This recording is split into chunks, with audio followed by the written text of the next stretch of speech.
Kwenye video hii na share na wewe njia 7 za kuacha uvivu na kufanya mengi katika kazi zako na malengo yako. Coming up right after this.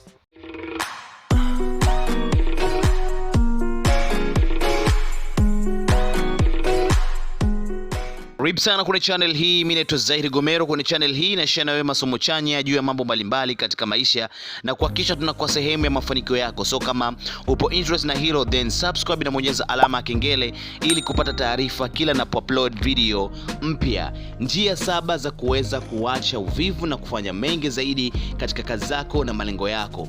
Kuwa mvivu ni tatizo, kwa sababu wakati wengine wanapigania ndoto zao na maisha yao, wanapambania malengo yao, wewe umelala au unacheza video games au unaangalia picha Facebook, Instagram. Upo mbali na shughuli zote ambazo zitakusaidia kufanikisha malengo yako. Then fuata njia hizi. Njia ya kwanza ni tafuta motisha au hamasa. Kukosa motisha ni moja kati ya sababu kubwa ya kuwa mvivu. Inaweza kawa umeshapanga siku yako, labda unatakiwa kuandika script au kurekodi. Then unachotakiwa kuwa hapo na nia ya kweli na yenye nguvu ya kufanikisha hayo yote. Na njia nzuri ya kuwa na motisha na hamasa kubwa ni kuweka lengo. Weka malengo katika kazi yako. Weka malengo katika kitu ambacho unataka kufanya, kazi ambazo unatakiwa kuzifanya. Wekea malengo, na hiyo itakusaidia, na ukijizoesha zaidi utakuwa unafanya kazi kwa bidii, lakini pia usahau kujipongeza kila unapomaliza kazi. Tafuta hamasa au motisha katika kile ambacho unachokifanya. Mimi binafsi huwa napokuwa na uvivu au napojisikia kuacha kufanya kazi au kufanya kazi malengo yangu, mara nyingi najiuliza kwa nini niliamua kuanza. Kwa nini nilianza? Why I started from the first place? Sababu ambazo nitazozipata ndio zinanipa motisha zaidi ya kufanya kazi kwa bidii. Kwa nini nilianza YouTube? Kwa nini nilianza hiki? Then sababu ambazo tutazozipata za kuanzisha hicho kitu ambacho natakiwa nikifanye kazi kwa bidii ndizo ambazo zinanipa motisha zaidi na nguvu ya kuweza kufanya kazi kwa bidii. Njia ya pili ni kufanya kazi moja baada ya nyingine au kufanyia kazi lengo moja baada ya lingine. Kosa ambalo wengi wetu tunalifanya ni kujaribu kufanya mambo mengi au vitu vingi au malengo mengi kwa wakati mmoja. Japokuwa kuna watu wapo vizuri katika hilo, wanatumia muda wao vizuri kabisa, ila wengine hawawezi kufanya vitu viwili au zaidi kwa wakati mmoja. Matokeo yake unakuwa na kazi nyingi na unajisikia umechoka na unapata na uvivu. Kuacha au kuahirisha na uvivu vinakuwa ni suluhisho kwako. Kwa hiyo ni muhimu sana kujiendesha wewe mwenyewe au kazi zako au malengo yako. Unajijua hauwezi kufanya kazi nyingi kwa wakati mmoja, then fanya moja baada ya lingine, na hii itakusaidia kutokuwa mvivu katika kazi zako na malengo yako. Njia ya tatu ni mazoezi. Usichukulie mazoezi kama jambo la kawaida tu. Ni kweli linasaidia kuondoa uvivu na uchovu. Kama wewe ni mvivu, of course kitu kimoja cha mwisho ambacho unatakiwa kufikiria katika akili yako ni kufanya mazoezi. So tumia hata dakika 30, tembea, kimbia, nyosha viungo, then kaa kwenye hewa safi na nzuri, na jaribu kufanya experiment kwa siku 30 kufanya mazoezi, na hautakuwa mvivu. Jaribu hili, then utakuja kuniambia kwenye comment, kwa sababu akili yako itakuwa active na nguvu ya kutosha na mudi yako pia. Njia ya 4 ni gawanya kazi kubwa kuwa ndogo. Sababu kubwa ya kuacha au kuahirisha kazi au lengo au jambo lolote lile ni kwa sababu ya ukubwa wa kazi au lengo, na kuna muda maalum ambao unatakiwa kumaliza kazi hiyo. Sasa kila mtu ana uwezo wake katika ufanyaji kazi au katika kufanyia kazi malengo. Kwa hiyo kama kazi yako au lengo lako ni kubwa, unachotakiwa ni kugawanya hilo lengo au kazi hiyo na afanya kwa hatua baada ya hatua. Ni kuhusu upangiliaji mzuri wa kazi zako au malengo yako. Kama lengo lako ni kushoot video 5 kwa siku na unaona ni kazi kubwa kwako, then gawanya lengo hilo na shoot video 1 kwa kila siku ili usichoke na kuwa mvivu, lakini pia ili uweze kupata muda wako vizuri, kutumia muda wako vizuri ili kuweza kufanya mambo mengine kama kuedit na vitu vingine. Njia ya 5 ni tumia watu waliofanikiwa kama hamasa kwako. Kwa wengine hamasa au motisha wanapata kutoka kwenye mifano mizuri ya watu waliofanikiwa.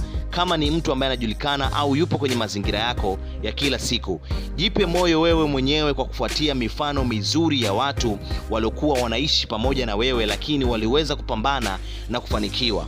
Hii si kuhusu kujifananisha na wengine, lakini ni kuhusu kutafuta hamasa na motisha kupitia experiences za watu wengine, na hii itakufanya kupigana zaidi na kutafuta mafanikio kwa nguvu zaidi na kufanya kazi kwa bidii na kutokuwa mvivu. Njia ya 6 ni fikiria kuhusu matokeo.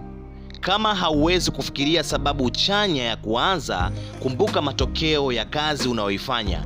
Matokeo yako chanya kabisa. Hii itakufanya kutokuwa mvivu na kufanya kazi kwa bidii. Kuacha au kuahirisha vitu au kazi ambayo itakuletea matokeo mazuri na kukupa motisha, whether katika biashara au katika kazi au katika jambo lingine ambalo unalofanya. Fikiria vizuri kiasi gani utafurahi unapomaliza kazi ambayo ina umuhimu mkubwa sana kwako. Fikiria kuhusu video uliyotengeneza bila ya uvivu ikakupa matokeo mazuri katika channel yako. Right? So wakati unafanya kazi, fikiria matokeo mazuri ya hicho ambacho unachokifanya, na hayo matokeo chanya katika akili yako, vision yako hiyo na matokeo chanya katika hicho ambacho unachokifanya. Hii itakupa moyo na kufanya kazi kwa bidii na kuamini na nia ya kweli na kuangalia kile ambacho kitakuja kutokea katika hicho ambacho unachokifanya, ambayo itakuwa ni chanya kabisa, na hii itakusukuma zaidi na kutokuwa mvivu katika kazi au malengo au jambo lolote lile ambalo unalolifanya. Njia 7 ni weka deadlines. Kama haupendi deadline, kwa sababu kuna wengine hawaishi kwa kutumia ratiba, hawafanyi kazi zao au majukumu yao au majambo yao kwa kufuata ratiba maalum ambayo wanajiwekea na kikomo cha hiyo kazi ambayo unatakiwa kufanya, then nakushauri weka deadlines. Na kama haupendi, jifunze, kwa sababu zitakusaidia sana. Andaa ratiba na jaribu kuifuatilia.